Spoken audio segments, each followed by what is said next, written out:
Aloha, welcome. Hey, this is JayDreamerZ. Welcome to my channel. And this is going to be part 2 of our series on how to survive the apocalypse. So I just thought it takes me a minute to get warmed up. Thank you. I just put into the chat, we were talking about going to the North Pole and doing an expedition and whatnot. Last time I was like, I'm putting together a team, which I will be putting together a team. But jokingly, I'm in the chat and I'm like, I'm thinking about all the dangers and stuff. And I was just talking to myself and I'm like, I'm going to need some red shirts on this trip. Some red shirts and a bard. I need a bard. I need someone to like, hum the Indiana Jones theme song or Pirates of the Caribbean or something. Oh, the Fratelli Chase from the Goonies. That's a good one too. All right, sweet. Well, hey, thanks for everyone for joining us tonight. We're doing it a little bit later. I'm more of a night owl, so I thought I'd do this during my own element, which is the late night. Welcome to my channel. Please do put in as many of your own tips and tricks to surviving, whether it be the apocalypse or not, in the comments or in the chat. And I've got the chat pulled up right now. Looks like we got a bunch of people jumping in. Carrie Ann, hey, what's up? KT Baby. Chesley, good to see you. Right on. All right, cool. We got the whole crew flooding in right now. Here's what I'd like to do. Last time I put the phone number up so that everyone could call in. I'm going to hold off on that just to start this video because I have a lot of concise tips and tricks that I would like to just get off my chest and share with everyone. Then what we'll do is we'll take a break and we'll come back and open up the phone lines so that we can hear more tips and tricks from people who are the viewers who are calling in.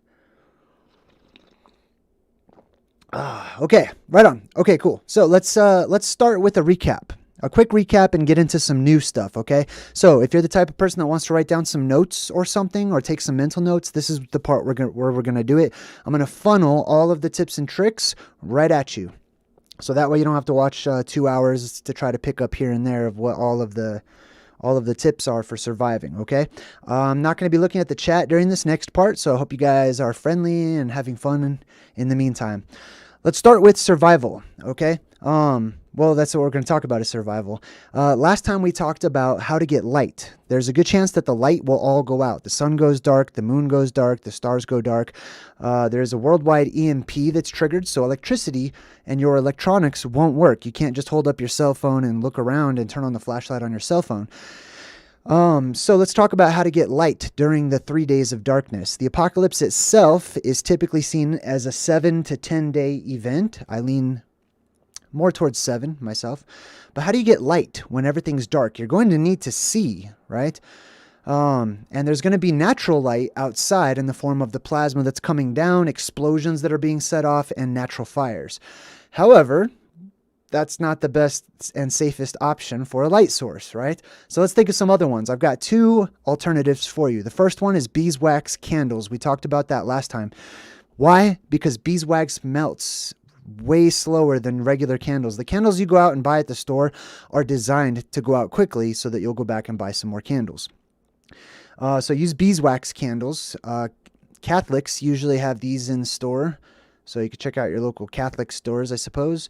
Maybe even the dollar store might have some. So the beeswax candles. Now here's another thing I want to talk about. If you go the candle route, it's imperative that you light the candle before the event. So you might be thinking, well, JayDreamerZ, how am I supposed to do that if I don't know when the event's going to happen, right? The signs are there, and we have holidays or holy days, days that are set apart from all the rest. When we are told and instructed by our forefathers and foremothers, or however many mothers, we've been told, serious face, we've been told that we need to start lighting these candles on certain days. There's a reason behind that, because if you wait until the apocalypse and the world depressurizes and there's wind kicking up everywhere and there's instant fog and mist all over the place, lighting a fire is going to be next to impossible. It's not going to be easy to light a fire. So it's highly recommended that you learn these holy times or these set apart times so that you can prepare beforehand, be indoors, hopefully be around family and loved ones, and light your fires and keep them going for the prescribed times. Also, you want to, if you're able to, try to keep that fire protected. Don't let the fire go out, obviously. All right. So I also recommend, this is my personal recommendation, glow sticks. Every single time I go to the dollar store, which is often, yes, I grab glow sticks because they sell them by the dozen over there. They only last for maybe 2 or 3 hours ish, sometime around there. However, they're contained. They're in containers. They're chemically, you just break them open, boom, and they work. So those are a great cheap option. Every time if you're preparing for doomsday or whatever, stock up on some glow sticks. Have some in your little go bag, have some in your little backpacks or whatever you have. Have some around the house and know where they are. And do some drills too. If you plan on wherever you think that you may be when this all happens, test yourself. Go through some drills. Every once in a while with my son, I'll be like, hey, come on in here. And he'll say, what? And I'll push the timer. I'll push start. I'll be like, you have 30 seconds to put your gas mask on. Like, the plasma apocalypse is here. Put your gas mask on. And I have him practice. And I practice these things too. So practice makes perfect, right? Okay, so we talked about light and how to get light. Next, we'll talk about water. Keep enough containers of water for about a week, okay? I know it's recommended that you get the certain amount or whatever. You need enough to just live for a strong week, I would say. For a solid 3 days at the bare minimum. But I would go for at least a week. 10 days would be good. It's not going to be easy to lug around a whole bunch of water or anything. Some people might have, various ways of storing the water. At my house, I have these big gallon tubs and stuff because I have water delivered, to my apartment. So yeah, keep some water. It's also recommended to keep them inside or tie your water down because you don't want your water to get lifted up and sucked up into the sky and just be gone, right? So keep your water in a place where it can stay indoors or tied to the ground. Also, purification straws. We talked about that in our last episode too. I've got a couple of purification straws. You just stick it right into the pond or whatever it is and you drink. And, I don't know if it's the best or not, but it's better than nothing. Let's talk about fire, right? Typically in the world that we live in today, fire is an important survival tool. However, is it going to be an important survival tool in the world to come? Probably not as important, but let's talk about it anyway. There should be lots of fire around, okay? Fire should not be hard to find during the apocalypse. There will be fire worldwide. There will be all kinds of fire all over the place, right? So yeah, there should be an abundant supply of fire if you happen to need some. Even after the apocalypse, in the post-apocalyptic world, I'm sure there will still be fires all over the place. But you'll need to cook if you're a cannibal. I just want to be honest, there will probably be people who resort to cannibalism because they don't know how to, they're a bunch of wall Martians, so they don't know how to test food out or eat fruits and veggies and stuff. The only thing they can eat is meat. And the animals are now talking through telepathy, and they don't want to mess with the animals. Who knows? I don't know why people will do it, but I'm sure that it will happen, as it has happened in the past, and it is bound to happen in the future. So yeah, if you're a cannibal, I recommend using fire to cook the meat if that's your thing, because otherwise you're going to get all kinds of nasty diseases, and then we're going to have to deal with that as well. Excuse me. Okay, fire to stay warm should only be needed by those who are near the Arctic Circle, as the entire world should return to a garden-like state. How long does it take the world? Is it just instantaneous? I very much doubt it. I don't think it's just going to be instantaneous. Everything has transition to it. Well, not everything. There's always anomalies and exceptions. I want a t-shirt. I should make a t-shirt that says there's always anomalies and exceptions. I love that. Okay, weapons. Be peaceful, but be wise. Be careful and brave. Weapons are tools to stay alive in dangerous situations. Just because it's the golden age doesn't mean that there are no carnivores or bad guys. Like we said, there's always anomalies and exceptions. Let's see. Oh, and speaking of weapons, use those that you're good at and get better at others, right? As with all things.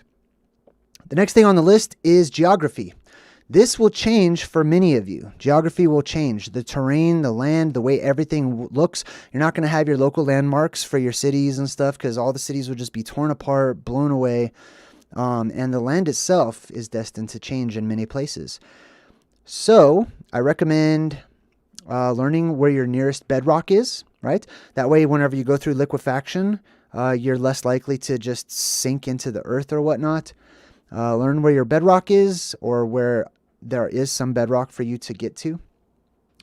Learn the edible plants in your area, right? Learn how to test plants for edibility. If you don't know what plants are edible, excuse me. If you don't know what plants are edible, learn how to test them. Learn how to test them out. How do you think that the ancient people learned, right?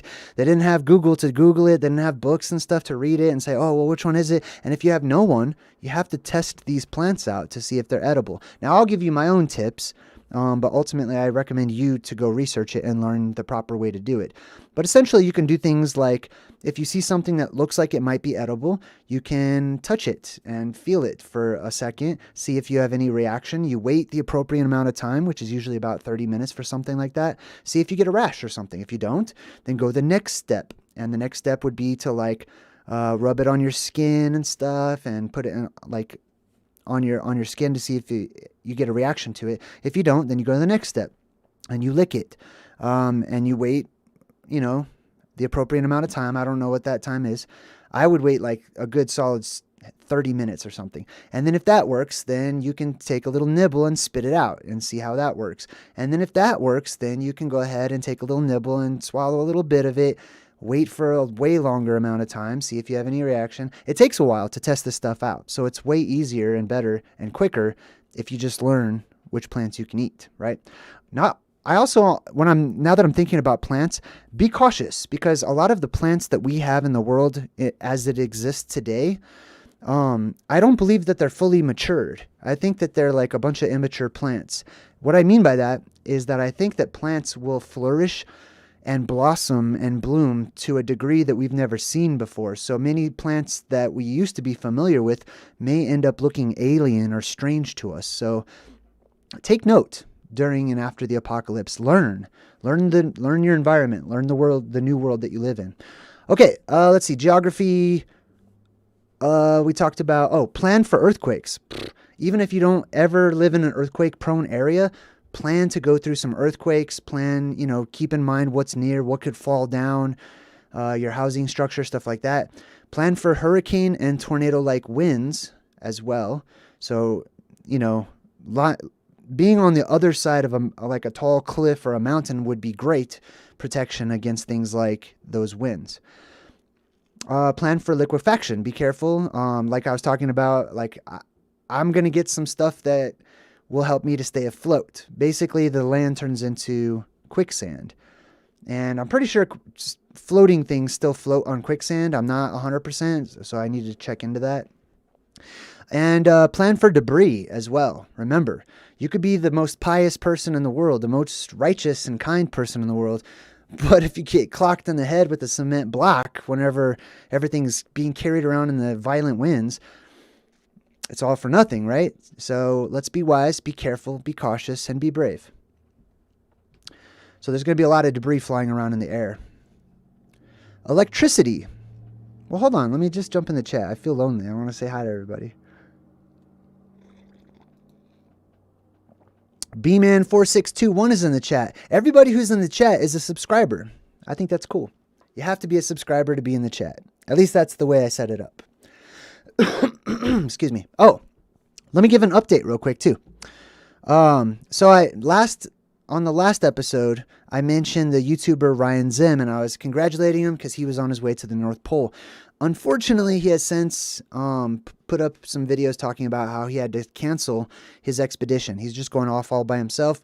It was freezing cold conditions, too much for him. It was getting too dangerous. And then the mounted police up there stopped him because they were worried that he was going to freeze to death and stuff. So he had to cancel the trip and come back, saying that he needs a team. He cannot go by himself, which is why I'm thankful that people like him are doing these videos, so that whenever I put together my team and start planning for my expedition, and I just say mine because I'm going to be going, then we'll be better prepared. So hats off to him and valiant effort. I'm super glad. It's not a failure. Okay? It's not a failure. He learned a lot. He's just acquired all kinds of great experience for the next time that he goes out. So I'm very proud of him.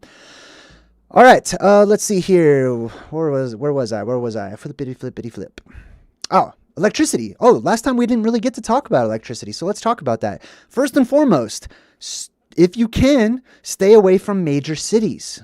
Okay, this is the plasma apocalypse. Plasma is electricity. It's a form of electricity, and it's attracted to major metropolitan areas. Like attracts like. There's all this electricity in your towns and your cities and stuff. The further away from those major cities you are, it's more likely that you'll be a bit safer, okay? And there's no guarantees, or maybe there is, I don't know, but that's not one of them. Stay away from major cities, okay?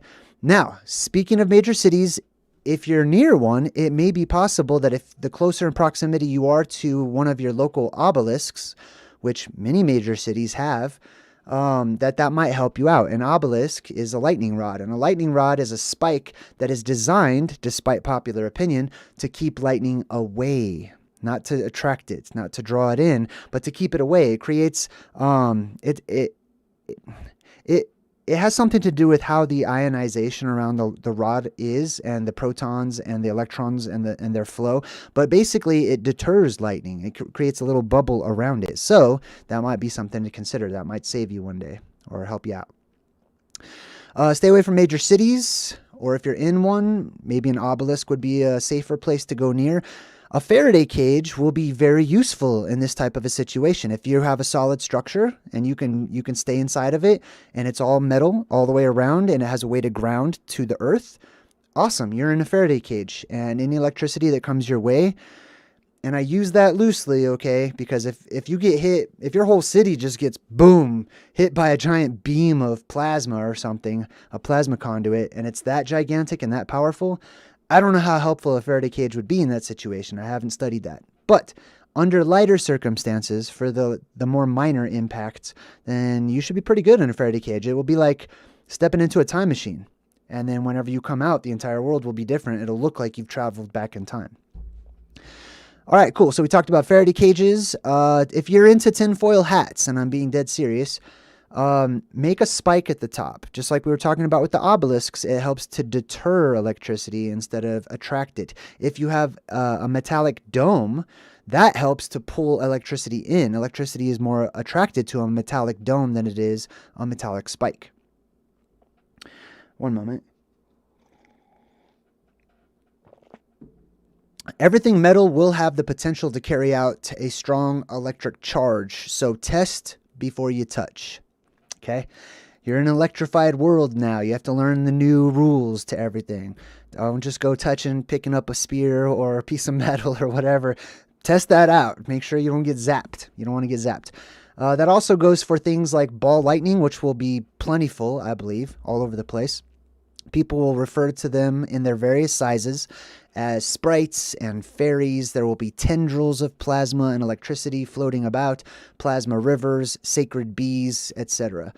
And if you get near to them, I advise you not to look into the light. Don't stare into the light. Don't let the pixie attach to your face or whatever and possess you and cast a spell on you, basically, to take over your mind. There's probably a lot of science behind that. I'm not going to get into it. Feel free to research it, but you could just be careful. That's all I'm saying. Don't look into the light. Lucky horseshoe magnet. If you believe in luck, luck is a superpower. I'm gonna mention that at the very end. But yeah, if you have, how like they have a horseshoe shape, or people used to put horseshoes up above their doors. Those, I believe, hearken from the original, which is the horseshoe magnet. Magnets repel plasma. Magnets get rid of plasma, and a horseshoe magnet's one of the most powerful shapes that you can have for a magnet. So if you have one, you could literally use that as a plasma shield to keep it away or whatnot. To a certain degree. Depends on how powerful it is. Let's see here. Also, there's a good chance that magnets might stop working now that I think about it. So it will have to be remagnetized. Hey, we got a new member, Darcy Jackson. Welcome to my channel. Nice to meet you. All right, let's continue on. Be careful for ball lightning and all that type of stuff. Let's talk about depressurization. The world that we live in is pressurized. It will depressurize. It is bound to. It must. It has to. So, how does that affect us? Most likely, many of you, if not all of you, will experience pressure headaches, essentially. Okay, many people's ears will start to bleed, noses will bleed. Some people will even bleed from their eyes. So here's some tips on how to survive depressurization, rapid worldwide depressurization. Learn how to release pressure from your head to protect your ears. Just pop your ears, right? If you know how to pop your ears, awesome. Do that. Hold on to something. Oh, actually, let me read something. Let me read something from Google real quick. I'm typing in what is popping your ears. It says popping your ears. Oh, you know what? The volume's too loud. I just remembered that from last time. Let me know, please. Oh, yeah, it's too loud. I'm so sorry. Gosh. Okay. I'm turning the volume down now. Let's see. This looks like it's about appropriate. Please, everyone in the chat, I'm sure you all have different volume levels and different devices you're listening on. Just so that I can get a good status quo, like what's going on with the volume, let me know what you think. Am I clipping? Clipping means that when I get loud, it starts to vibrate the speaker. That's bad. I don't want that. Or is it too quiet? I like to get you guys' feedback on things like that. I appreciate it. 1MT InCat1 says, hi, what's up? All right, cool. Let's see. Let me get back to this here. Orimar says, I thought Jay was in the Marines. I was. All right, back to this. Hold on. Popping your ears is when air is pushed up through your Eustachian tube behind your eardrums. The popping noise is your Eustachian tube, however you say that, opening and closing. By releasing air, pressure becomes equalized on both sides of the eardrum. This is the key. This is what you want. If you don't want to lose your hearing during the apocalypse, or suffer all these different types of bleeding from the face and stuff, you need to depressurize your head, okay? And the way that I do that is I just simply close my mouth, I plug my nose, and I try to breathe out through my nose just gently, okay? And I get a popping rush. This helps me out whenever I get into an airplane and I go up really high and the pressure changes and stuff. This might help you out too. All right, just wanted to share that. I'm going to come back to the chat in just a bit. I super appreciate everyone's feedback. Actually, let me check. It's perfect. Okay. Volume has been good the whole time. Okay, cool. Well, I hope so. I hope so. All right, depressurization. Popping your ears is a good thing to know. Hold on to something to keep you from floating away. Pause for dramatic effect. So, here's the deal. The winds alone are going to be fast and strong enough to just blow things right away, including people, okay, including cars and stuff. It's going to be like being in a tornado in many places. If we lose whatever people call gravity, I'm still researching the whole concept of gravity, okay? I don't want a lot of comments like gravity doesn't exist. Whatever it is that helps us to walk on the ground may be nullified, creating a zero gravity type of environment for a short time. So if that is the case and you start to float or other things start to float, immediately look for something to grab onto so that you can stay grounded, so you can stay on the ground, unless you don't want to, in which case, dive right in, jump on in. The water's fine. Get up there, get out of here, and hopefully you'll be okay. There is some survival to floating through the sky too. I'll come back to that. All right, where were we? Depressurization. Carrying a rope. Having a rope available is a good idea, especially if you can learn to make a lasso like Wonder Woman, That way you can lasso onto things. For example, if you're up there floating around or whatever, you can lasso yourself and tie yourself to something that is solid and stuck in the ground. Oxygen. Get some oxygen. I highly advocate... Oh, wow. Ormar Des. Thank you. $5 of his own, or of your own money? I super appreciate it. Thank you. That was very kind. Man. Okay, let me continue on. Wait, hold on. Let me see what you said here. JayDreamerZ, what's your favorite chapter in your book? Just bought your book. It's a great read. I'm not a big having favorites kind of person. I don't know. I like all of it. I wrote all of it. I don't know, probably the part about love. That's probably my favorite part. The part about family. We're going to talk about that and touch on that here in a bit too, because it's a crucial part for surviving. Okay, let me get back to this. Depressurization. Let's see. Oh, oxygen, right? Especially if you don't have good cardio, okay? Many of us don't have very good cardio. We couldn't hold our breath longer than 10 seconds if we tried. Practice that. Work on your cardio right now while you can so that you can breathe easier, right? Whenever you're gasping for air. Or grab some oxygen, right? They sell cans of oxygen and stuff. If you're worried about the metallic properties of the can that the oxygen comes in, then wrap it in rubber, wrap it in electrical tape, or do something with that so that you feel better about it and it doesn't get zapped. But yeah, if you have oxygen tanks, that's going to be crucial and relieving for you to have that air when no one else can breathe. And speaking of not being able to breathe, I think I even put this here. Yeah, don't fall asleep. Don't pass out. Try your hardest to stay conscious and awake and cognizant of what's going on in the world around you, because it will be the most dangerous time that it ever could be. So don't fall asleep. People will get drowsy. People will be terrified. People will panic and just pass out or whatever from sheer fear. Be calm. Do your research like we are now so that you're not just going to pass out from sheer fear or anxiety or whatever, or have a panic attack, right?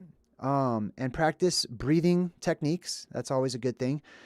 And don't fall asleep. If you're running out of air or whatever, you do what you can to breathe, okay? Do what you can to stay awake.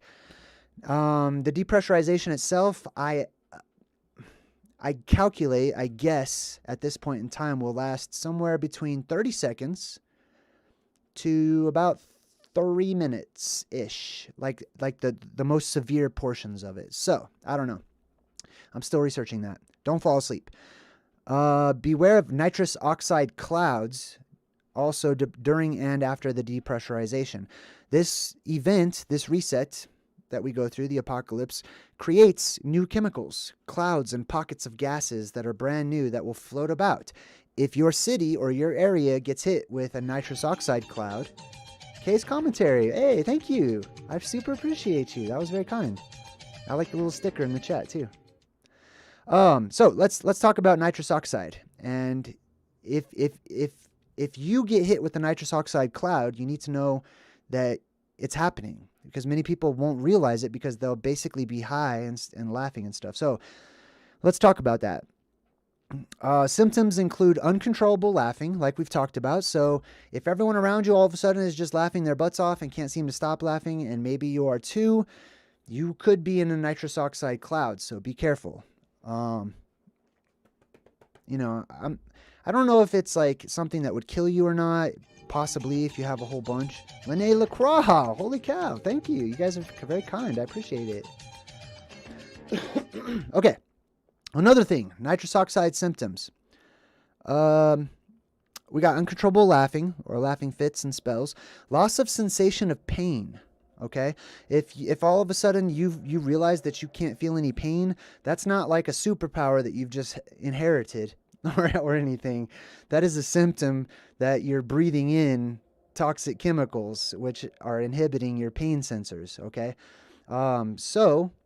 where was I? It gives you a numb or high feeling. Okay, so if I personally believe that God has a sense of humor, or however you want to describe it, and a lot of people at the end of the world, to ease all the fear and suffering and pain, are probably going to be naturally high from the nitrous oxide clouds. Let's see, pockets of gas. So what do I recommend? A gas mask. I went to my local military surplus store. I got my son one. I got myself one. You can get authentic, like Israeli gas masks and other kinds. I would look into the filters, okay? As far as the gas mask goes, you just want to make sure it fits. It's a nice, snug, tight fit whenever you get it strapped in. The filter is the most important part. You want to make sure that's on there tight. You want to make sure the filter is working. So once you have your gas mask on, put your hand over the filter. Try to breathe. If you can't breathe, it's working. And then you want to clear out the air that's in there too. So take a breath, put it on. DB. Wow, thanks DB. Hey, right on. Appreciate you. Put your gas mask on, clear it out, breathe out, right? So all the air inside the gas mask escapes, and then let go, and then breathe it in. You should be good. Anyways, all right, let's move on. We're about halfway done with my notes. Then we're going to take our break. Then we're going to come back and take some calls. If you're just joining us, we're talking about how to survive the apocalypse.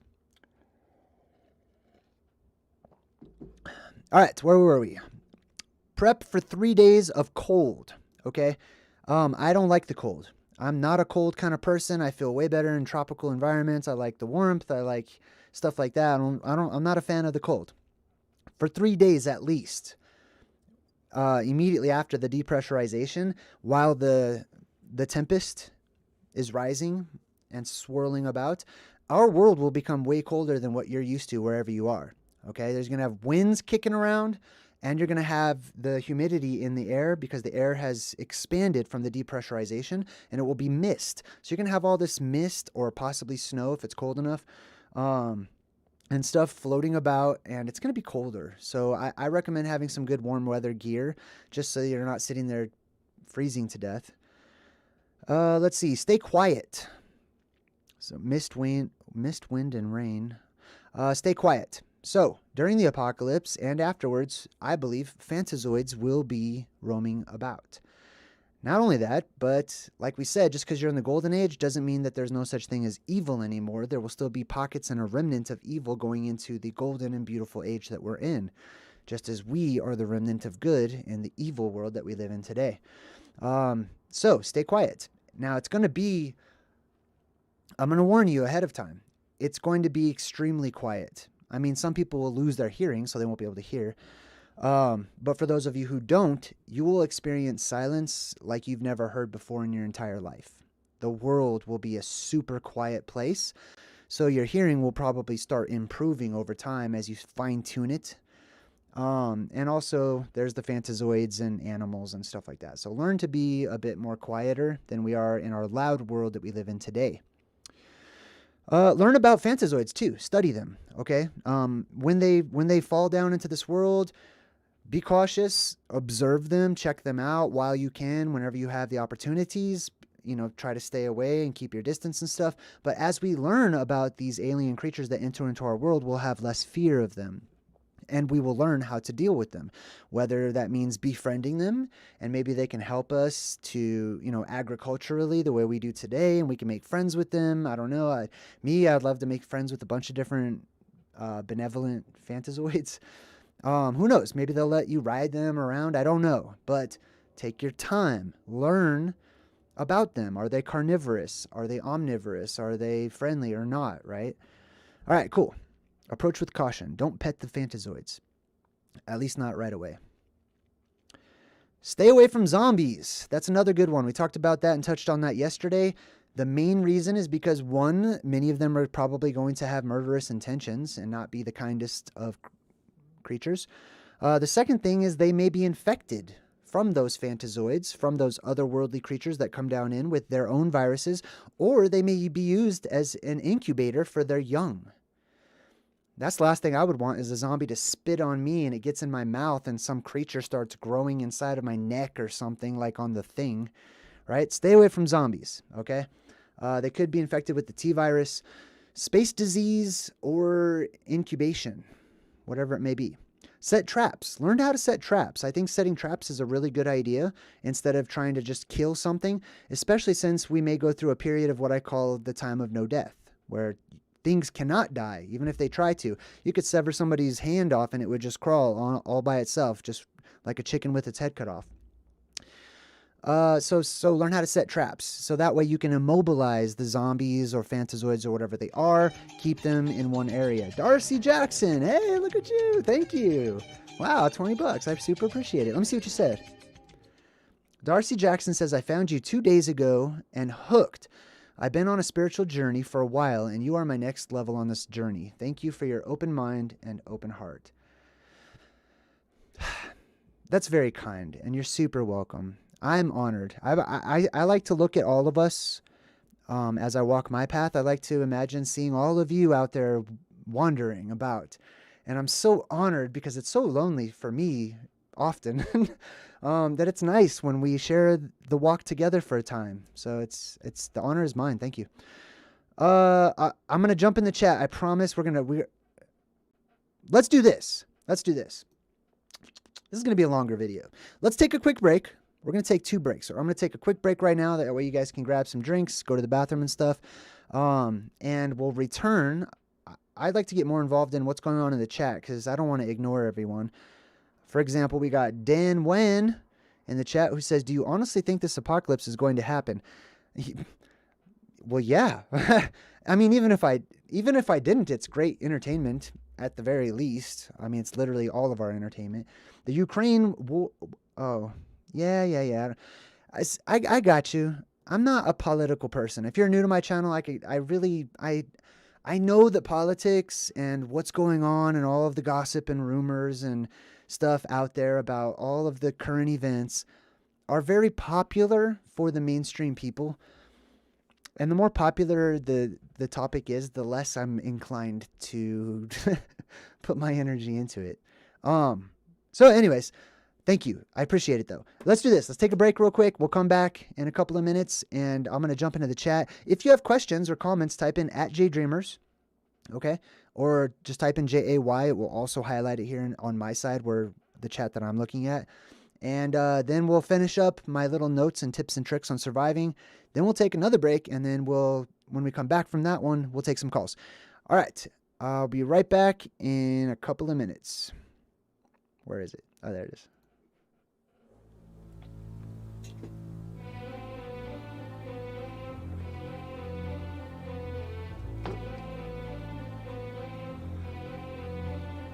Around the world men's thoughts will fly, quick as the twinkling of an eye, and waters shall great wonders do. How strange, and yet it shall come true. Beneath the water men shall walk, shall ride, shall sleep, shall even talk, and in the air men shall be seen in white and black and even green.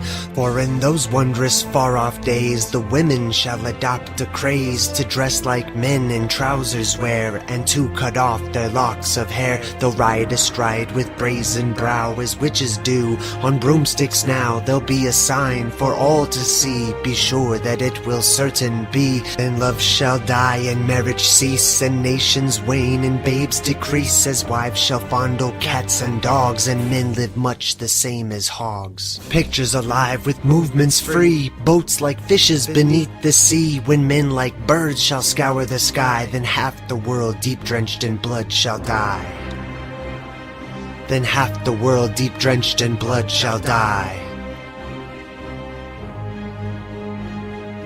For those who live this century through, in fear and trembling this shall do. Flee to the mountains and the dens, to bog and forest and wild fens. For storm will rage and oceans roar, when Gabriel stands on sea and shore. And as he blows his wondrous horn, old worlds die and new be born. Fiery dragon will cross the sky 6 times before this earth shall die. Mankind will tremble and frightened be, for the 6 heralds in this prophecy. For 7 days and 7 nights, man will watch this awesome sight. The tides will rise beyond their ken to bite away the shores, and then the mountains will begin to roar, and earthquakes split the plain to shore, and flooding waters rushing in will flood the lands with such a din that mankind cowers in muddy fen and snarls about his fellow men. And when the dragon's tail is gone, man forgets and smiles and carries on to apply himself.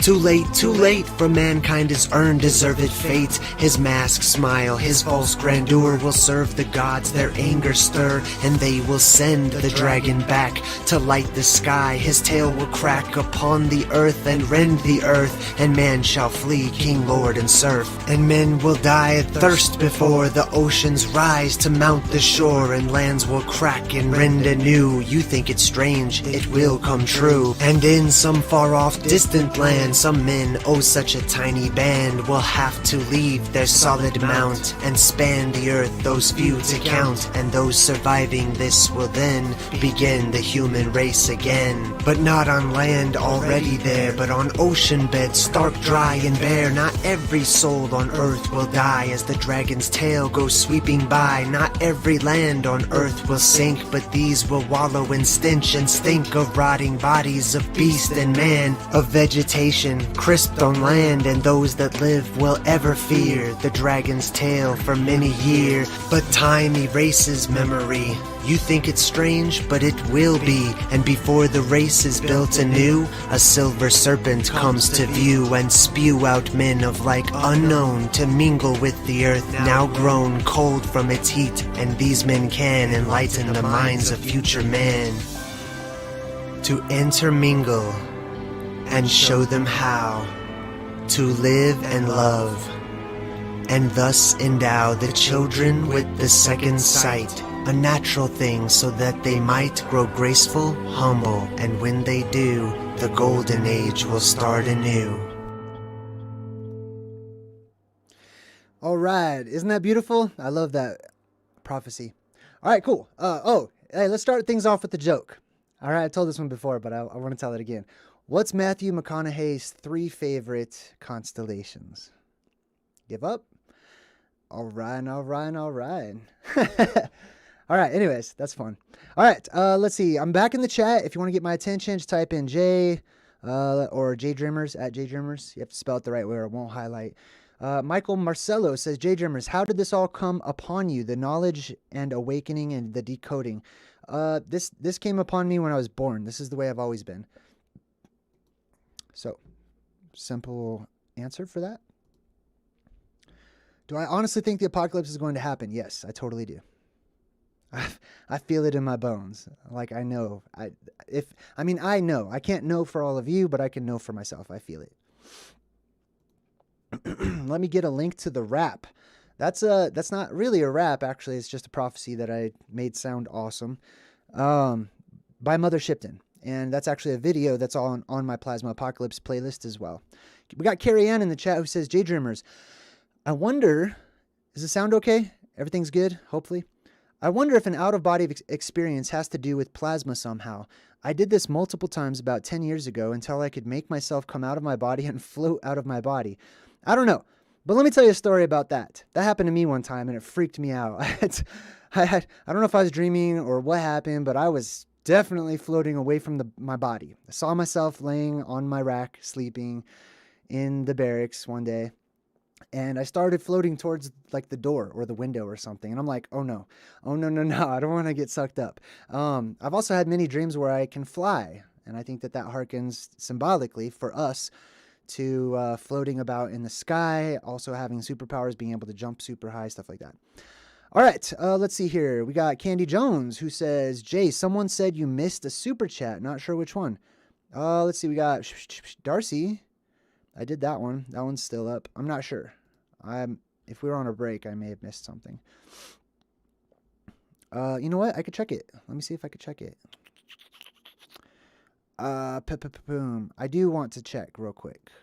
This should take like 10 seconds. Let's find out. Boom. Okay, yes. Darcy Jackson. Oh, DB also. What does DB say? Hold on. DB says, hey, Jay, how far away do you think we are from the apocalypse? Okay, cool. And Lene, I super appreciate yours too. How far are we away from the apocalypse? I don't know. My guess, and it's just a guess, is 2024. I like that date. That sounds good to me. I'm not like banking on like it's going to happen in 2024 or anything, but that's my number. That's my feeling about it. Regardless of if it happens in 2024 or not, it will happen. It is inevitable. It will come one day. So it's good for us to be prepared. It's good for us to be informed and to learn about these things so that we are not surprised and caught off guard like a thief in the night when the thief in the night comes. Isa, what's up, Isa? Isa says, create your world, then it may not affect your reality. I love it. All right, cool. What else we got? We got Candy Jones, thumbs up on the volume and stuff. Thank you. I love that joke. I love cheesy dad jokes. I love my cheesy dad jokes. All right, let's go back to how to survive. We last left off on zombies. We talked about immobilizing them. We talked about staying away from them, obviously. Many of you, that's going to come second nature. Space disease. Oh, new member, Angel Wings. Welcome. Oh, wait. You've been a member for 8 months. So congratulations. She says love and light, and you're not too far off, I bet.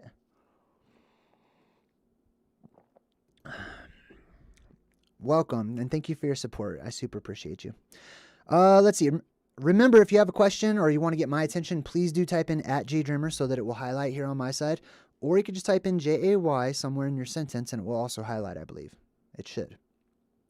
All right, next thing we're going to talk about, and remember possible regeneration as well, too.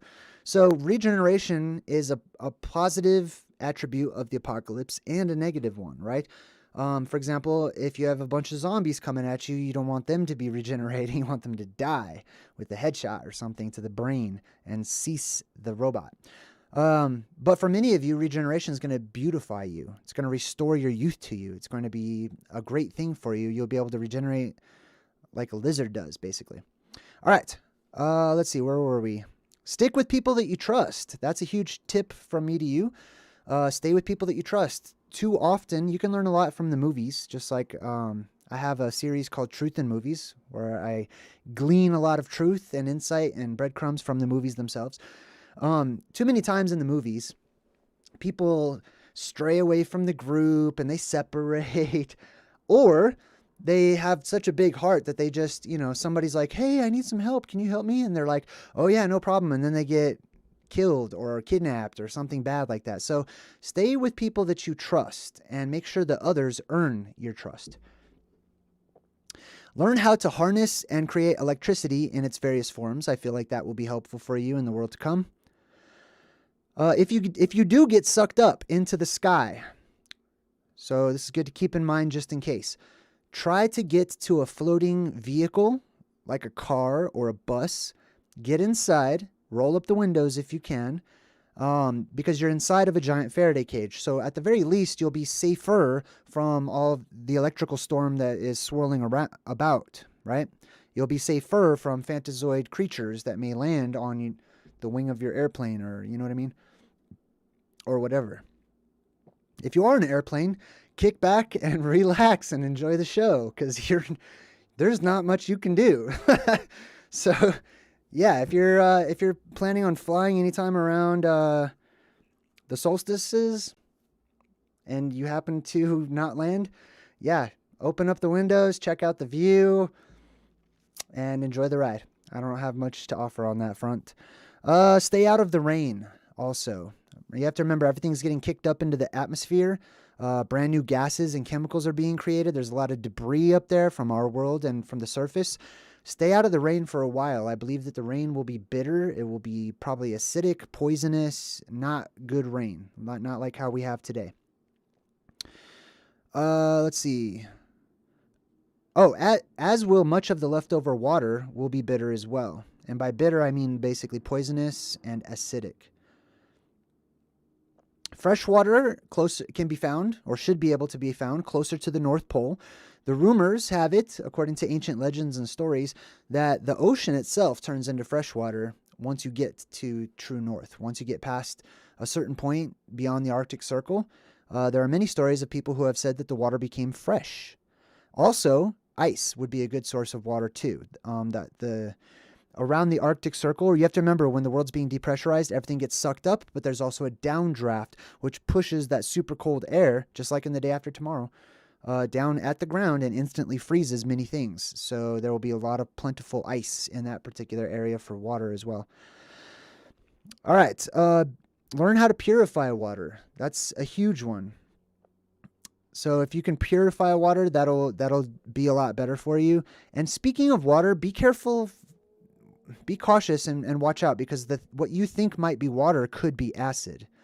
I believe that conditions are created to make a lot of different, a lot of acidity and a lot of acid. It's possible there may be acid way up there in the higher upper regions above our world. That's a totally different subject. But if that acid were to come down to our world, you just want to be extra careful, okay? And there's also a reason why they show like people throwing water or bad guys being burnt by acid or whatever on the movies and stuff. I think that plays into it. It's holy water. It's set apart water. It's not water, basically. It's acid. So be careful. Test it out. New subscriber, Darcy Jackson. Hey, good to see you. All right, back into the chat. We got Sean P. Living the Truth, who says, Jay, the salt water will conduct electricity, but pure water will not. Also good to keep in mind. Good tip. Dennis Bardot says, mirroring to the TV and streaming on the phone. Delayed, but the TV is filtered. Jay is happy on TV, but sad on the phone. That's so weird. All right, cool. Rich Mob says, JayDreamerZ, when you go to the North Pole, what are you expecting to find? I expect to find a big old plasma volcano. I expect to find the weather conditions to be much warmer than in the Arctic Circle region. I expect to find otherworldly animals and creatures. I expect to find giants. I expect to find pygmies. What else? I expect to find an entrance. I expect to find a higher electromagnetic charge, to name a few. Shane, hey, welcome to my channel, Shane. All right, we got Issa. Issa says, I wonder if we float up, we would get to the sister world above us, Jay. Yeah, I mean, that's how you get up there. You have to float up. You have to go up, right? Now, here's the deal.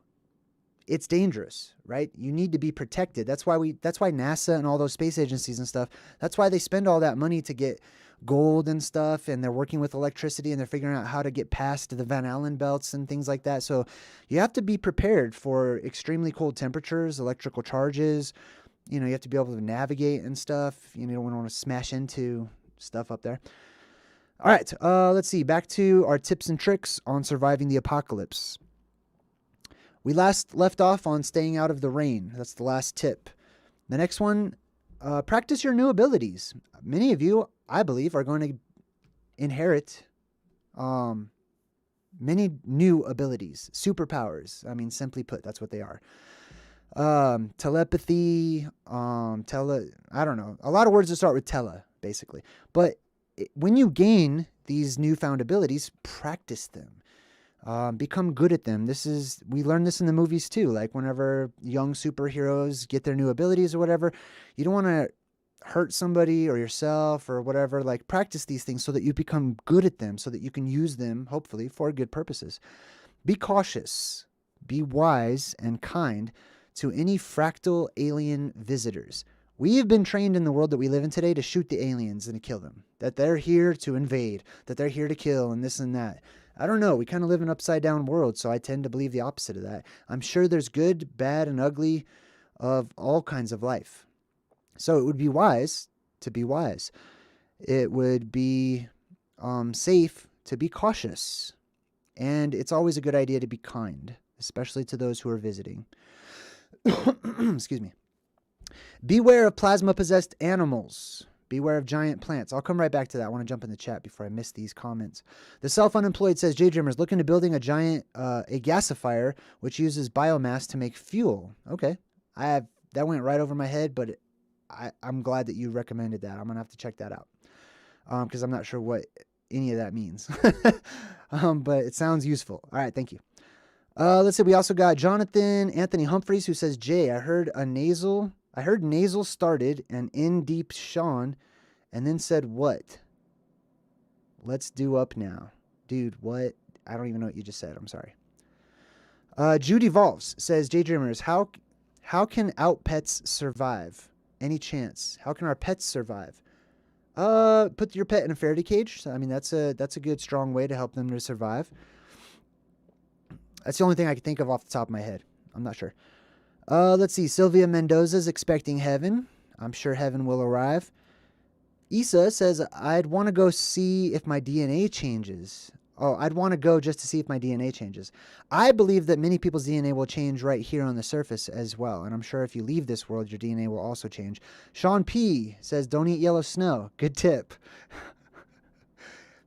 Yes, don't eat the yellow snow. Good idea. All right. Was that it? No, we got a couple more here. Sean P. again says, Jay, how many worlds or realms do you think are out there? How many atoms are in your body? That's how many I think are out there. All right. I'm jumping back into my tips and tricks. All right. So we got my hacks, I guess, for surviving. Be cautious, be kind, beware of plasma-possessed animals, okay?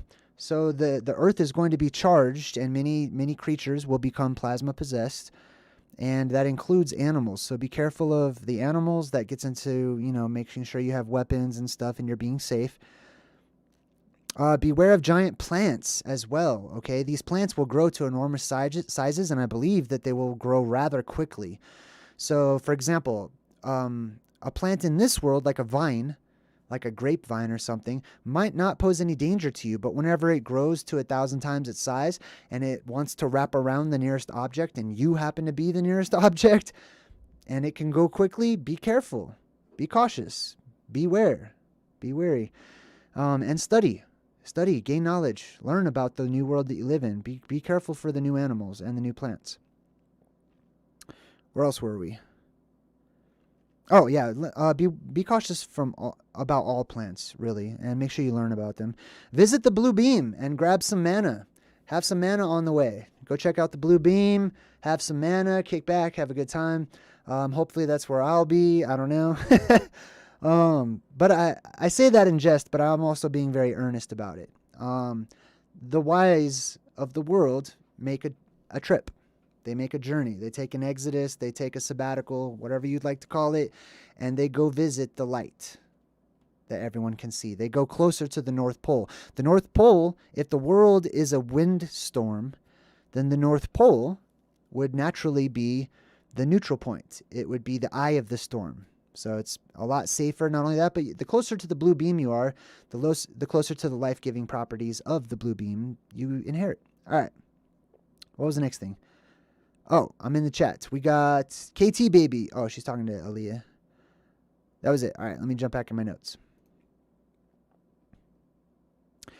Grab some mana. Okay, so what is mana? Mana, before it dries and becomes waferous, if that's a word, becomes like wafers, like little cookies or crackers or whatever.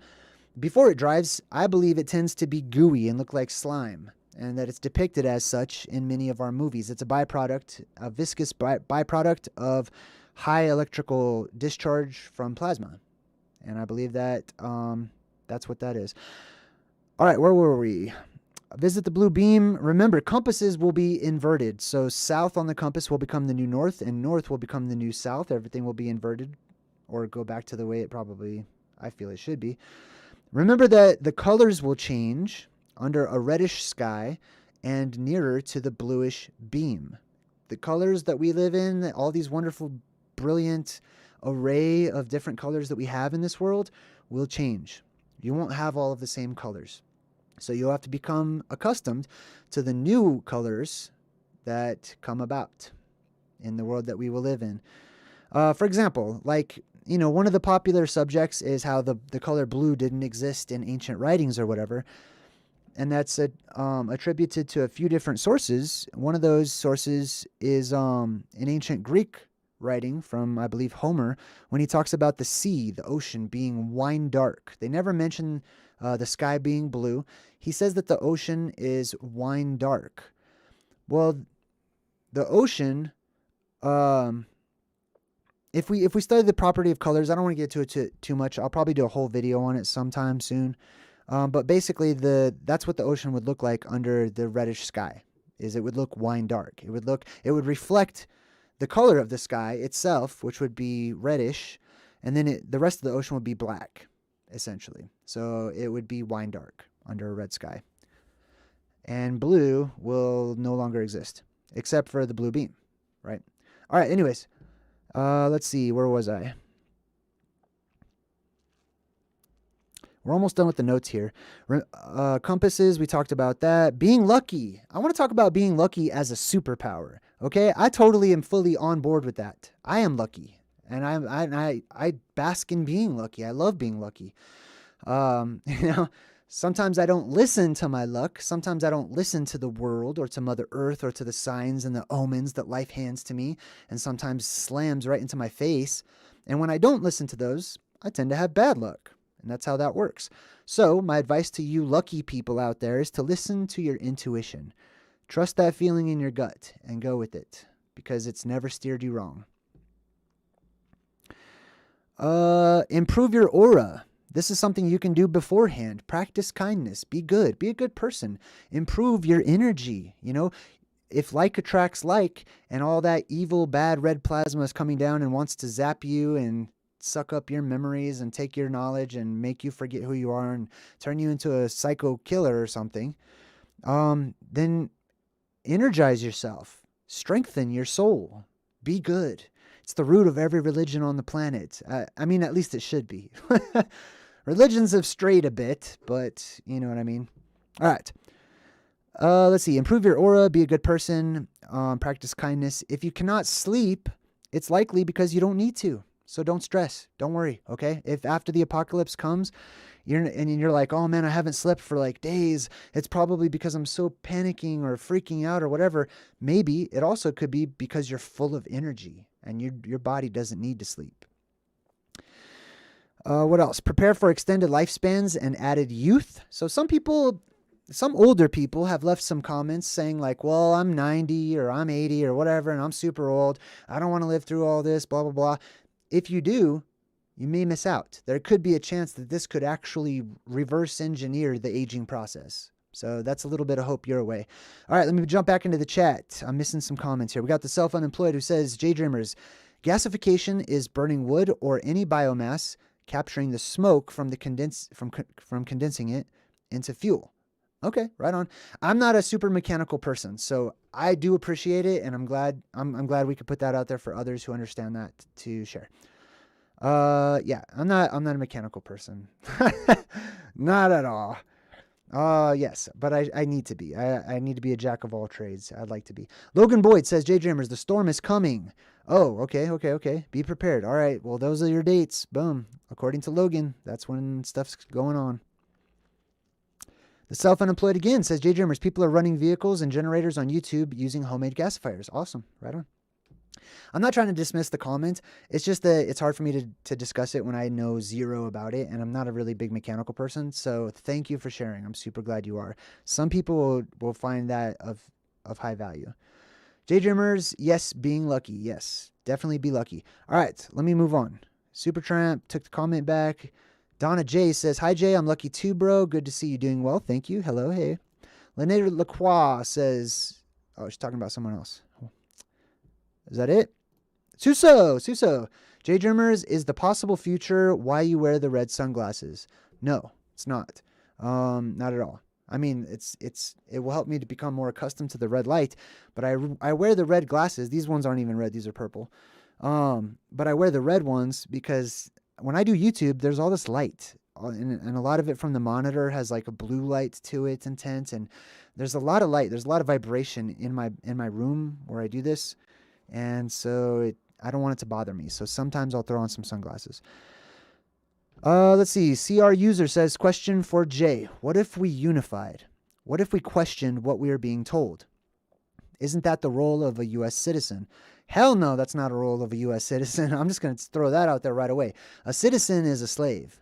So as a slave, you're not to question a damn thing. Okay? That's not your role as saying that I'm a slave of my city or country or whatever borders and properties and boundaries and stuff. No, not your role.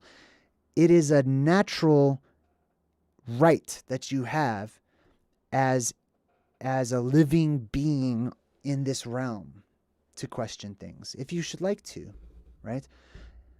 Born into the age of Aquarius. Okay, I think I helped to answer that question, hopefully.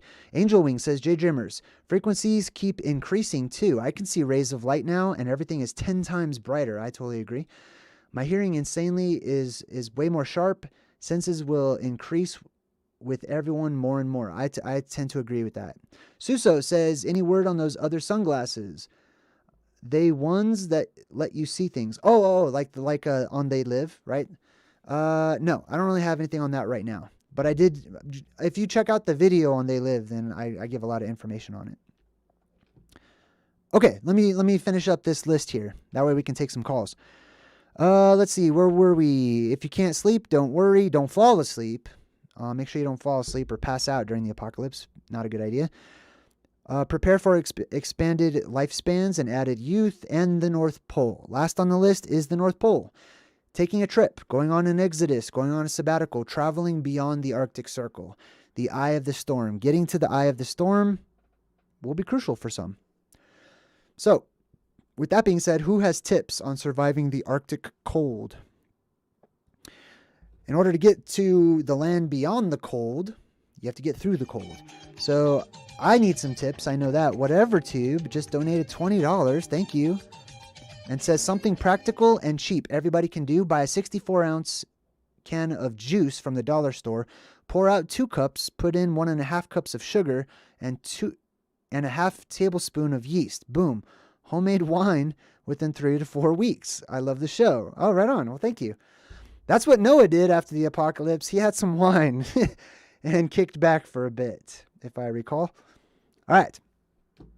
What else we got? We got Oki in the chat who says, JayDreamerZ, Plasma, Pleiades, Pelasgoi, Pelasgi, and King Peleu. Yep, totally. Means from the waters from above, I believe, right? It's also related to the word ocean in Spanish, I think, and definitely in French. La plage. What else we got? Let's see. Issa says, JayDreamerZ, what if we were to cover our headphones with aluminum foil and point it outward to protect our ears from bleeding? I don't know about that. I think that, I don't know, possibly, but I feel that the ears bleed because of the pressure difference between the outside pressure of the head and the inner pressure of the head. So my best recommendation at this point in time is to depressurize your head or pop your ears. Lene says, JayDreamerZ, I'm glad you mentioned about sleep. I was awake for 15 days. It was really weird, but I felt like it was a superpower. I mean, in the world we live in today, sleep is something that we are accustomed to. It's something that we need. Why do we need it? Because our bodies are machines, and these machines are low on power. There's not a lot of power in the world that we live in today. Don't you think that it's unnatural to have to sleep for 1/3 of the entire day and not to get to experience? That's the whole point of life. Being awake, experiencing, right? So what kind of sense does it make that we're asleep for 1/3 of the entire day? Some of us have sleeping problems. That's why I'm a night owl. That's why I don't even like to sleep. I like it when it's happening. Sometimes I'm like, oh, thank God. Yes. But I push myself personally. This is just me. I push myself to the point of just being exhausted so that I can sleep. Because I don't like to. I like to be awake. I like to use my time. I also like to dream. Believe it or not. I like to dream. So I do like sleep. It's just that I don't like having to do it so much and being forced to sort of do it. I would rather sleep on my own cognizance. I want to sleep on my own time. You know what I mean? I don't like this cycle that we're in right now where it's like, okay, the point of focus in the sky has gone away. Everyone pass out like you're in Dark City. Screw that. I don't like that. That doesn't feel right to me. And I like staying up at nighttime because it's peaceful. There's less wackos and weirdos awake and putting out their weird vibes and stuff. So I'm a night person. And I feel like that will continue and be amplified into the apocalypse because there won't be a nighttime. There won't be a daytime. It will just be dusk. It will be like dusk. It'll be like sunset all the time or sunrise just before sunrise. CR user says, love you, Jay, for voice of reason and spiritual encouragement. Thank you. I'm honored. Charlie Winchester says, JayDreamerZ, the show Jupiter's Legacy on Netflix covers the storm and Mount Meru being pure of heart and getting superpowers. Sweet. I love you guys' recommendations. I try to check them out as often as I can. Jupiter's Legacy. Okay. There's another one I need to check out too, but I can't remember what it is. Angel Wing says she never sleeps more than 5 hours in a single day. Wow. Suso totally agrees. We got Candy Jones who says, I use sleep as a time machine. I like that. Just be careful.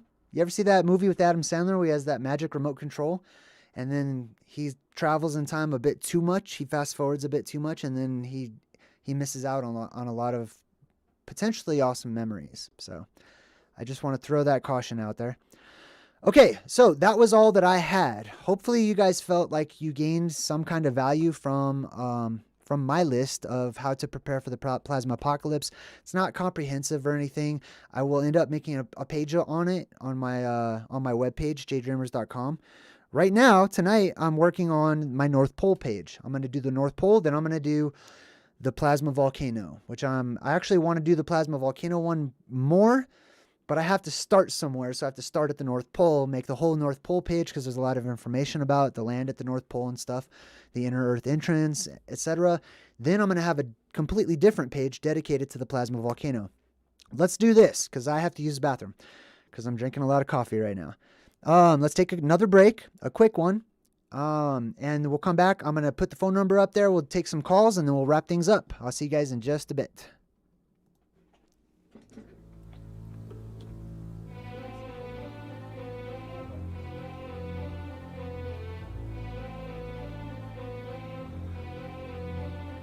Around the world men's thoughts will fly, quick as the twinkling of an eye, and waters shall great wonders do. How strange, and yet it shall come true. Beneath the water men shall walk, shall ride, shall sleep, shall even talk, and in the air men shall be seen in white and black and even green.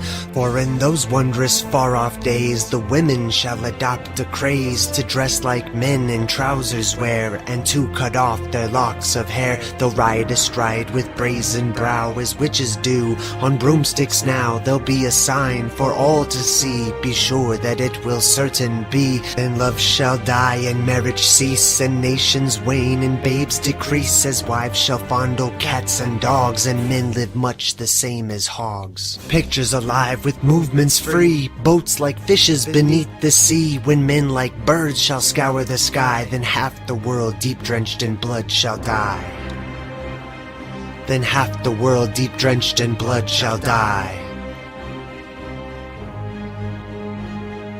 For those who live this century through, in fear and trembling this shall do. Flee to the mountains and the dens, to bog and forest and wild fens. For storm will rage and oceans roar, when Gabriel stands on sea and shore. And as he blows his wondrous horn, old worlds die and new be born. Fiery dragon will cross the sky 6 times before this earth shall die. Mankind will tremble and frightened be, for the 6 heralds in this prophecy. For 7 days and 7 nights, man will watch this awesome sight. The tides will rise beyond their ken to bite away the shores, and then the mountains will begin to roar, and earthquakes split the plain to shore, and flooding waters rushing in will flood the lands with such a din that mankind cowers in muddy fen and snarls about his fellow men. And when the dragon's tail is gone, man forgets and smiles and carries on to apply himself. Too late, for mankind has earned deserved fate. His masked smile, his false grandeur will serve the gods their anger stir, and they will send the dragon back to light the sky. His tail will crack upon the earth and rend the earth, and man shall flee king, lord, and serf. And men will die of thirst before the oceans rise to mount the shore, and lands will crack and rend anew. You think it's strange, it will come true. And in some far-off distant land, some men, oh such a tiny band, will have to leave their solid mount and span the earth, those few to count. And those surviving this will then begin the human race again. But not on land already there, but on ocean beds stark, dry, and bare. Not every soul on earth will die as the dragon's tail goes sweeping by. Not every land on earth will sink, but these will wallow in stench and stink of rotting bodies of beast and man, of vegetation crisped on land. And those that live will ever fear the dragon's tail for many years. But time erases memory. You think it's strange, but it will be. And before the race is built anew, a silver serpent comes to view, and spew out men of like unknown to mingle with the earth now grown cold from its heat. Okay, I'm back. Hey, thanks for taking a break with me. Thanks for hanging out and sharing some of your time with me and the rest of the chat. If you're watching in the future, hello to the future. Hey, how you doing, future? Leave some comments. Leave your input. People will benefit. You're just as important and valuable as I am on all of this. People go through the comments. They read things. The people will read again. All right, we got Deborah Joy who says there's lots of love in the chat. I left a little comment saying, my chat, I'm so honored to have such a wonderful group of people in the chat. People are just, they're friendly, they're kind, they're practicing their patience with one another, they're being understanding towards each other. and they're putting their own unique pieces of the puzzle together, trying to match them up, seeing what clicks, seeing what connects. S. Coops in the chat and says, beautiful light beings you all are. Jay, I hope everything goes good with your move. Hang in there. Thank you. I'm gonna have a new home here in the next couple weeks or so. Nervous, but excited. Deborah Joy says, JayDreamerZ, awesome show. 2 nights in a row. You're on fire. I'm on plasma. Stop. All right. Anyways, let's do this. Let me put up the phone number and let me open up the phone lines real quick. We'll take some calls if anyone wants to call in. All right, here's the phone number. Fa-pow, boom. There it is right there. 719-822-1415. Let me go ahead and remember, if you get my voicemail, you can leave a message, but I'm not going to get it. I'm like, hey, this is JayDreamerZ. Please don't leave a message. I don't check this.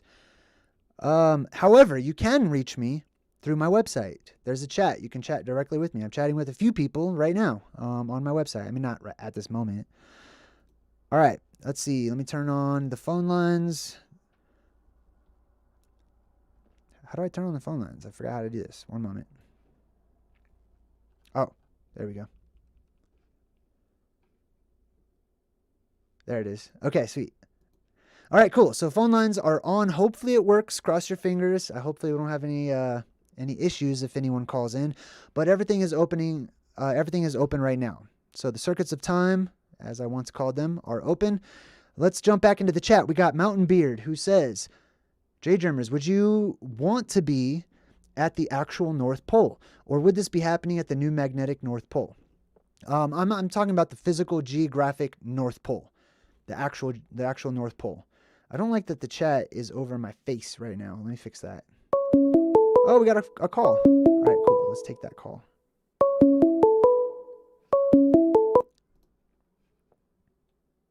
Call from Jude. Oh, I gotta fix my speaker. To accept, press 1. To send a voicemail, press 2. I accept. Aloha, this is JayDreamerZ. Who's this? Oh, they hung up. Sad. Oh, sad face. Okay, cool. I've got everything set up the way it should be. One moment. I'm just fixing something here. We're going to put... Oh, did I freeze? Oh my gosh, I froze for a second. Okay. I mean, I didn't, but... All right, let me do this. We're going to put the chat highlight way down here. There we go. That looks better. And then we'll put it behind my head. Pow. There we go. Check that out. All right, cool. It looks a lot better. Let me jump back into the chat now. Sorry about that. All right, we've got... Yes, I would want to be at the actual North Pole. Good vibe tribe. Right on. Good vibes. Good vibes. And I also want to just clear this up. Good vibes does not mean you're never angry. It does not mean that you never get frustrated or make mistakes or anything. It means that we are constantly striving to be good to other people, to add to the world, and to have more of a childlike mindset, to look at the world with open, wide eyes once again, to wonder at everything. Awesome vid, Jay. It's all truth of the past. I agree. Thank you. Aw, Gina, that's very kind. Thank you. Logan Boyd says, JayDreamerZ, I heard the 33rd is kind of a safe area, possibly. She's talking about he's talking about the 33rd degree, the 33rd parallel, right? Yeah, I mean, it's going to be safer than the Arctic Circle. If you think about the Arctic Circle is going to be where all that downdraft comes and all that super cold air is going to freeze a lot of stuff. So yeah, I wouldn't want to be living in the Arctic Circle. I don't like to say that the 33rd parallel is safe or anything, because personally I believe that the Earth grows as well. So the 33rd won't be the 33rd any longer, if that's true.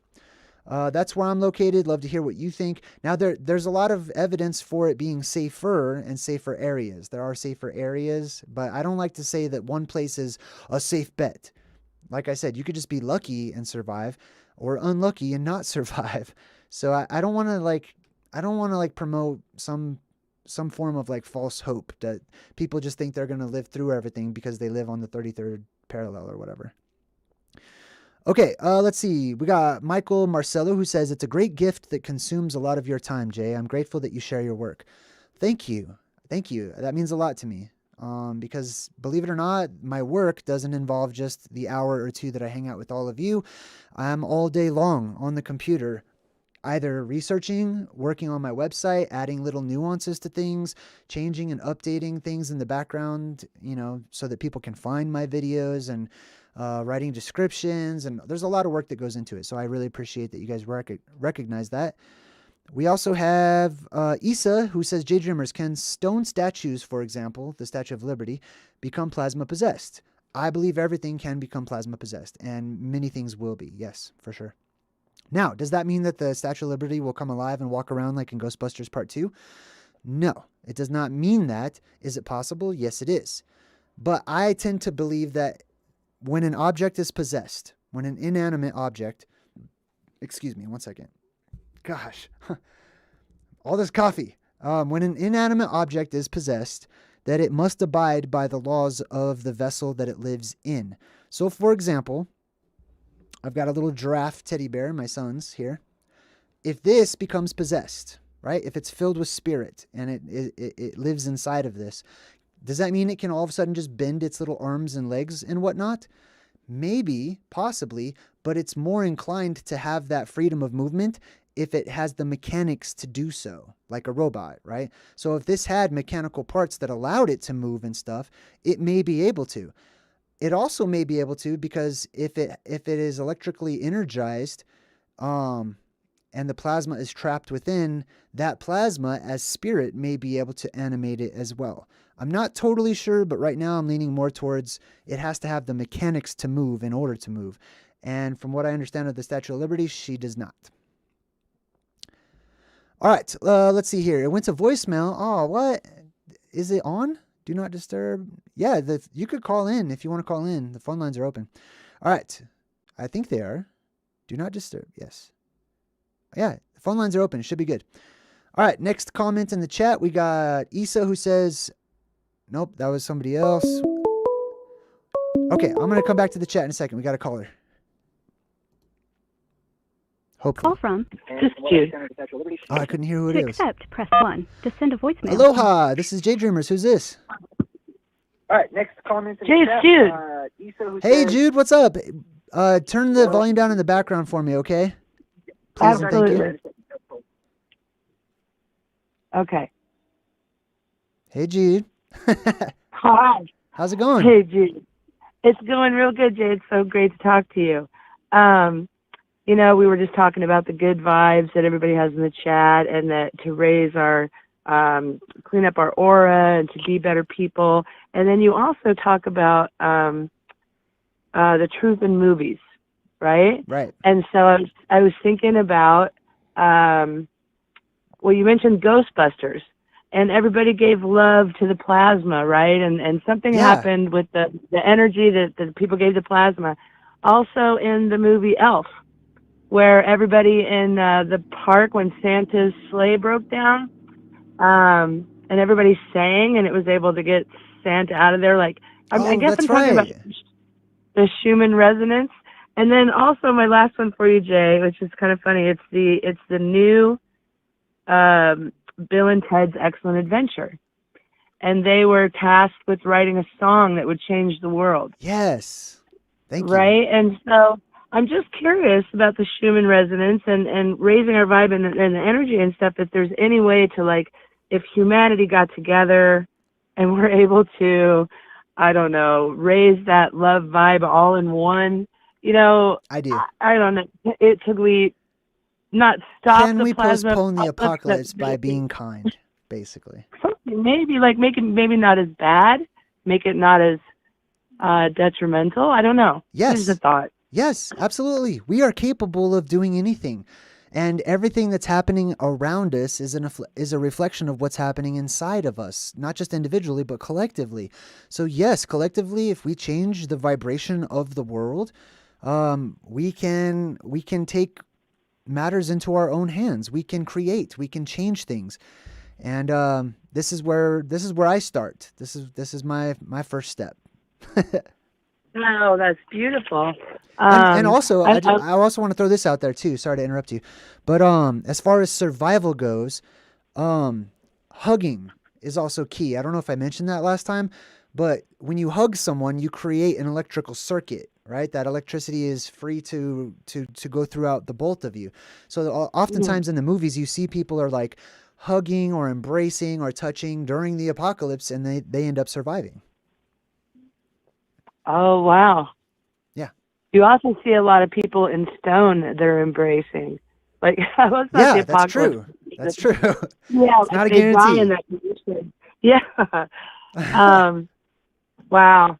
Well, it's a fascinating time to be alive. And I don't know, I stumbled on your channel years ago, and I've just always come back to it and be like, I better see what's up with Jay, because things are getting weird in the world, and I don't know. Well, it's just good to be prepared, and I really appreciate your channel and the work you do, Jay. It's Thanks, dude. it's a crazy theory. I try to tell my friends about it, and they're like, "What? Like what now? Right. What? Not only Right is over the there. world flat, but yeah, what?" So it's crazy. I'm gonna try to look more into the Mother Shipton thing. I loved your little interlude while we had the break, and I Oh, hadn't okay. seen that, and that was really cool. So I'm gonna research that. But yeah, Jay, I appreciate you so much, and I'll let you get back to your people. But I just wanted to, yeah, I want to know. Like, I just wish I could figure out that way. I think about it a lot, how we could get everyone on board to raise that vibration, like the entire. Start at home. That's how we get This everyone is on board. the Great Awakening. Yeah. So maybe. All right, Jay. Take care, honey. All right, you too. Good vibes. All right. Bye. All right, cool. That was Jude. I loved talking to Jude. Let me jump back in the chat real quick. We got CR User who says, I appreciate your answer, Jay. Very well stated. I stand corrected. Faustgeist says, Jay, will you discuss the book of Revelation? I kind of allude to Revelation all the time. If you have a question specifically about the book of Revelation, I'll be happy to respond to it. But it's such a large amount of information that would require a whole different video slot. Logan Boyd says, JayDreamerZ, from my research, I think the solar flare will destroy the pyramids, which limit our brains to 10%. Have you heard anything like this? No, I have not. I have heard about there being pyramids that exist up there in the sky that we can't see right now, that one day we may be able to. But no, I've not heard that the actual pyramids in Egypt or any of the other ones in the world are limiting our ability to think. I think that has to do with the energy in our world today. All right, I'm just going over the chat, see if I can find anything. Oh, good question. Jay, can people spontaneously combust during this event? Good question. People can spontaneously combust right now. So even more so in an electrified world, I'm assuming. That's why you want to be very careful. Test it before you touch it, right? Good question. I like how you're thinking. And I believe that that's also what spontaneous combustion is. It's electromagnetic, or it's electric in nature. All right, let's see what else we got in the chat. I'm looking. Here we go. We got Philip Rayberg, who says, she's a great caller, Jay. I love to see how far your channel came. Well, thank you. I'm honored. I also love to see how far my channel's growing. One of these days, I hope I'll have time to like build a little compilation of like the evolution of my channel, because it's kind of fun to look at. Let's see. Lene Lacroix loves the caller. Jude, awesome. Shout out to Jude. Dan Wan says, JayDreamerZ, I apologize if I came across as insensitive, because that's not what I meant. It's just this plasma thing sounds way out there, but I love your film analysis and believing something, and I believe that something is coming. I forgive you. I don't even remember what it was that you're talking about, so it's no problem whatsoever. And I try really hard not to. I try to take things with a grain of salt. I'm learning to do that, right? To just take what resonates and discard the rest, or hold on to the rest for another time, right? When it may be of more use for me. Where are we? Isa says, go to his website. Jay has tons of information in his library. Totally do. Over 10,000 volumes in the PDF library called the Esoteric Library. Chesley says, JayDreamerZ, I heard someone say that the moon is really a reflection of another landmass. What's your take on that? I believe we live in a fractalverse, so I believe that everything is a reflection of everything else.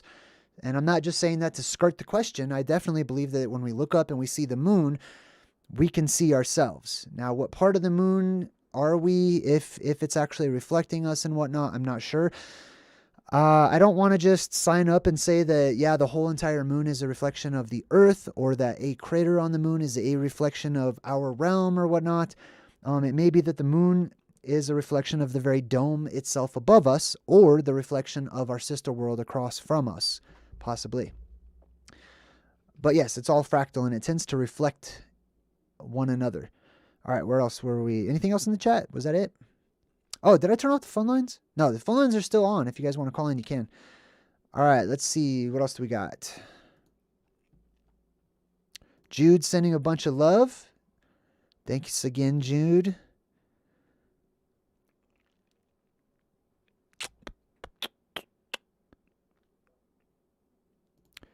Whatever Tube says he's going to text on Messenger. I don't know if that's to me or somebody else, but I would not recommend texting me directly unless it's super, super important or something.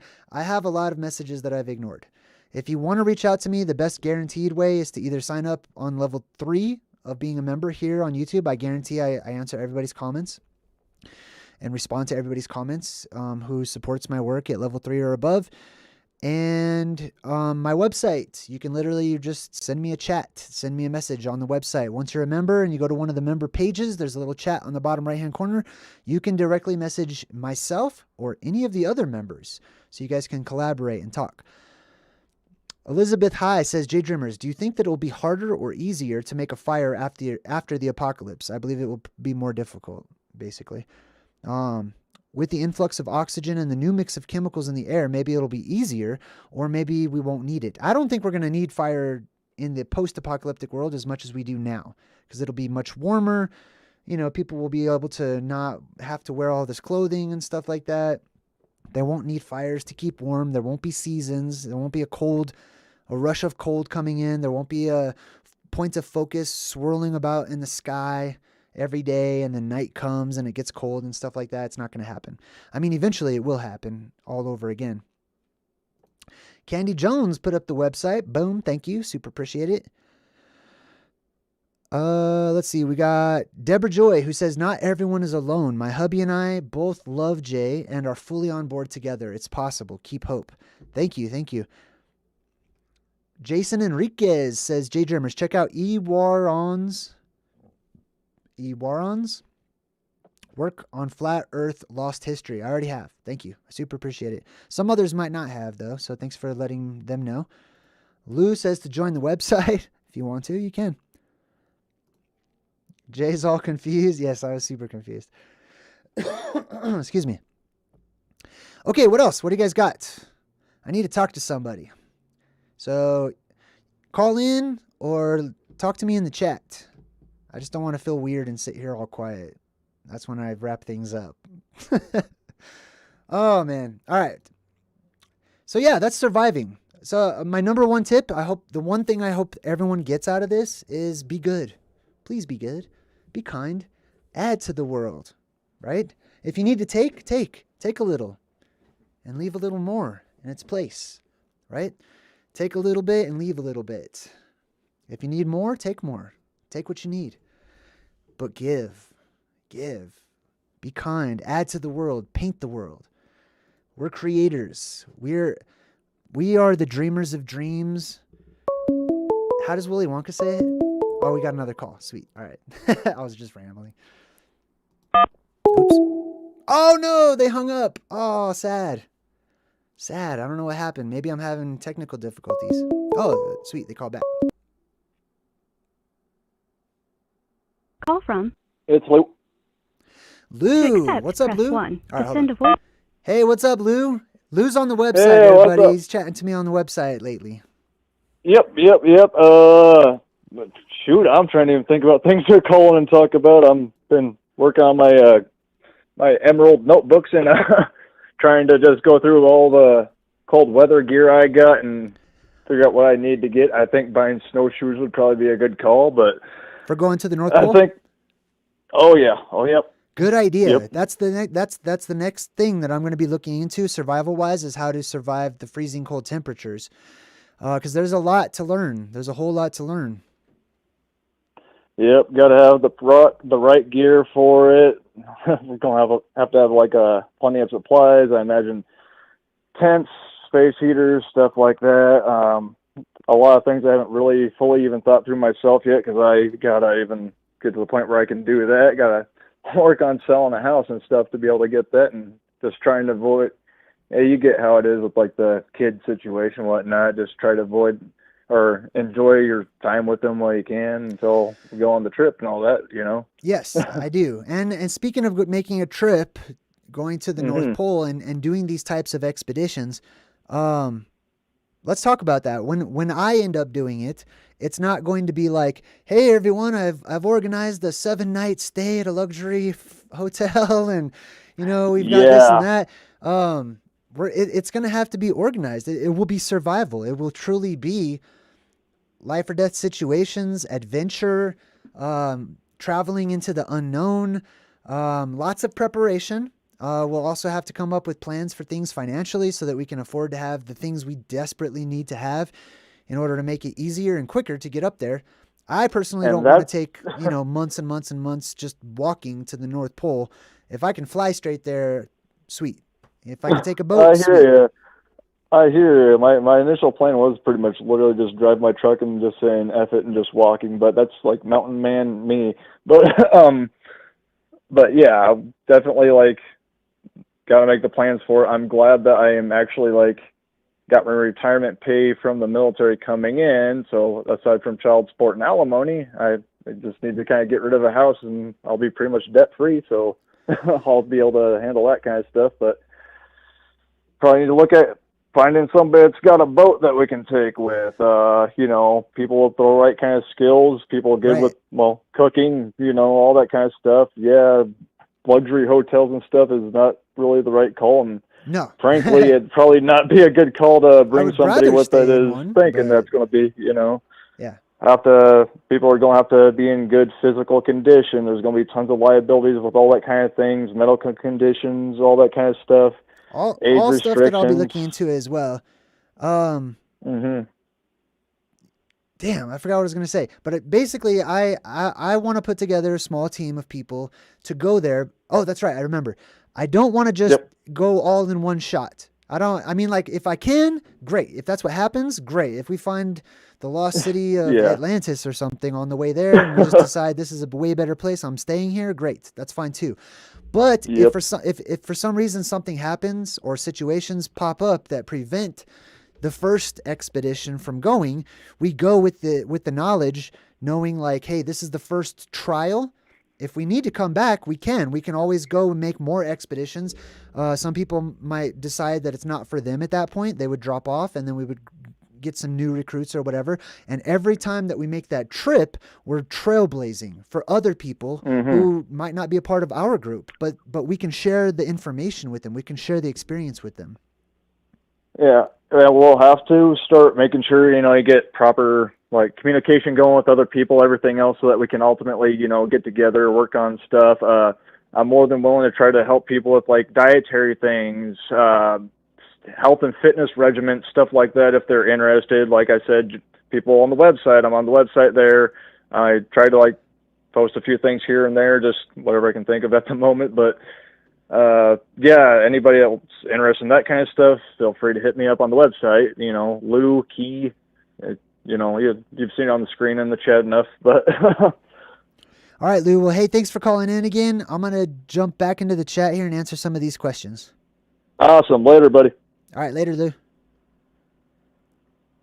All right, cool. That was Lou Key calling in and giving some good tips about traveling to the North Pole. I want to answer this particular comment from Jude, who says, Jay, can you talk a little more about the blue beam? Does that happen when the 7 days are going on, during the 7 days of the apocalypse? I'm not sure. I'm not entirely sure. I'm not sure if the blue beam starts to show up beforehand. It could actually start to show up beforehand, before all of this goes down. It could be a warning, and we could start to see like what looks like a blue beam beforehand. I'm not totally sure on that, so I just want to be honest. During the neutral point, there really might not be one as well. I'm not sure how the light and the plasma will be working at that particular point in time, but definitely afterwards. Definitely afterwards, you'll be able to go right to that blue beam because it will be going upwards. And it will stay up there until the next apocalypse. So I hope that helps out. Somebody else had a question too. Let me see if I can find it. Jude also asks, should we head to the North Pole? That's up to you. The North Pole will be the South Pole, yes. Will I still be dyslexic? I don't know. Let's see. What else? What else? Anything else? Charlie Winchester says, JayDreamerZ, I wouldn't worry too much about not having what you need, or anyone for that matter. I wouldn't worry too much about not having what you need, or anyone for that matter. Have we not always been provided for the truly needful things so far? Yeah, I'm not saying worry about it. I'm saying plan for it. Don't worry. Like, don't worry about the things that are outside of your control. Take control of those things that you have control over, right? Be wise. Do what you can with what you have. All right, who else do we got? Oh, wow, I got a lot of comments. Sorry about that. Copper Chimera says, JayDreamerZ, some of us have been experiencing exponentially more static shocks. I have, actually. I'm one of them. Have you noticed any change? Yes, I totally have. I get shocked by a lot of stuff way more than I used to. Binary Codes says, JayDreamerZ, there was a crazy thunderstorm in Melbourne last night with orange and red lightning. It was the strangest storm I have ever seen. I believe that you're going to see more of those. Those are going to increase as time gets closer. The weather's going to go nuts, like people have never even dreamed of. Deborah Joy says, JayDreamerZ, if it can happen at any time, do you think survival is more about what kind of person you are rather than having a lot of survival gear? Welcome, Rock. I think it's about balance. That's what I think it's about, right? Nature will balance things out by selecting people, by just paving the way for certain people. Other people will be balanced out by their reasoning and their ability to prepare and to be prepared. You know what I mean? So it's, I don't know. It's hard. I don't like to give out guarantees and tell people like, hey, this is the answer. You know what I mean? I just like to offer good ideas. That way you can take the path that resonates best for you. You know what I mean? That's what I'm doing in my life. Seeking Yeshua says, Jay, have you noticed how much brighter the moon has been? Yep, totally have. And bluish aura around it. Also, yes, I'm glad you brought that up. I also noticed the bluish aura. It's moving from the yellow into the white into the blue spectrum, which could be a sign of the Kachina, the blue Kachina star, and the world and the sun turning blue as well. If the moon turns blue, the sun's going to turn blue. Or maybe it's just my eyes. All right, let's see. What else we got? What about Project Bluebeam? What about it? You got to be more specific than that. Please, I should say. Please be more specific than that. What about Bob? You know what I mean? Like, I can't really answer what about. Bluebeam, Project Bluebeam's awesome. I give it 5 stars. Sean P. Living the Truth says, Jay, the skies have been looking strange here the last few nights. The clouds do not look normal. It almost looks like they're heavier than normal. Yeah, I mean, the sky looks like it's lower than normal. The atmosphere, there's a lot of pressure pushing things down and building up. There's strange clouds that have never really been the norm before. When I was a kid, there was like 3 different types of clouds. There was cirrus, stratus, and nimbus, and maybe cumulonimbus, right? Now there's like 30 different kinds of clouds. It's crazy. We got Jude Evolves who says, Jay, so should we head towards the blue beam or stay put? That's up to you. I can't tell you. I'm not going to tell you. I'm not even going to tell anybody what to do. Not whatsoever. If you ask me, should I hide underground? I'm going to say, I don't know. Hide underground if you want to. See what happens. If you want to go to the North Pole, hey, go to the North Pole. If you want to stay home and eat Cheetos and watch TV until the end, boom, do that. It's up to you. I don't want to give you advice and make you think like, hey, if you do this, you're going to be safe or anything. Even if you go with me wherever I go, I don't want to do that. Walk your path. Sean P. Living the Truth says, Jay, I wonder if the lack of thought that happens at times is from a negative beings using some technology to screw with us. Could be, possibly. Aaliyah says, you talk about the wayward side of the mountain range, etc., being a possible safe spot. Do you have any insight on which direction the wind will be coming from? Clockwise, counterclockwise, any ideas? Yeah. So my idea for the next apocalypse is that the wind is going to be traveling from the west to the east. Winds in the east. Winds in the east. Mist coming in. Like something is brewing, about to begin. Can't put me finger on what lies in store. But I feel what's to happen. all happened before. Follow your intuition, says Darcy. Jude Evolve says, Jay, I was really hoping to die a peaceful death in my sleep. Then go for it. Do it. Like, I mean, not right now or anything, but you know what I mean. Like, may your dreams come true, whatever they may be. Oki says, JayDreamerZ, Blue Beam Project is supposed to be a fake alien invasion. No, it's a real alien arrival. I don't like the word invasion. By 7D tech with projections and also touchable. Okay, I don't know. When people start incorporating our modern day technology into an apocalyptic event, like everyone in the world seeing images in the sky, I'm sorry, but this is my perspective. I like to be open-minded, but damn, we don't have that technology. Okay. This is my perspective. Okay. We don't have the technology to have everyone in the entire world see things all happening in the sky over every region all at once. But the Bible says that there will be a light that everyone will be able to see all at one time. There will be a sign. I think it's natural. I don't think it has anything to do with our technology and the government's trying to get all this technology to super trick us by showing us stuff in the sky. They already have our attention down at the ground. Every day, we're staring down at these little tablets and these little phones and stuff. They already have the ability to get our attention. They don't need to put stuff up in the sky. All right, sorry, I'm going off on a tangent. Logan Boyd says, do you practice sun gazing? Nope. Earthing? Ew, urine therapy? No, I don't do the urine therapy on my show. I don't do that at all. I don't promote it. I don't like it. It sounds super gross to me. I respect if other people want to do that, but that's not something I'm going to ever recommend. Ever. It's not anything I'm ever going to talk about. I'm not going to do a video on it.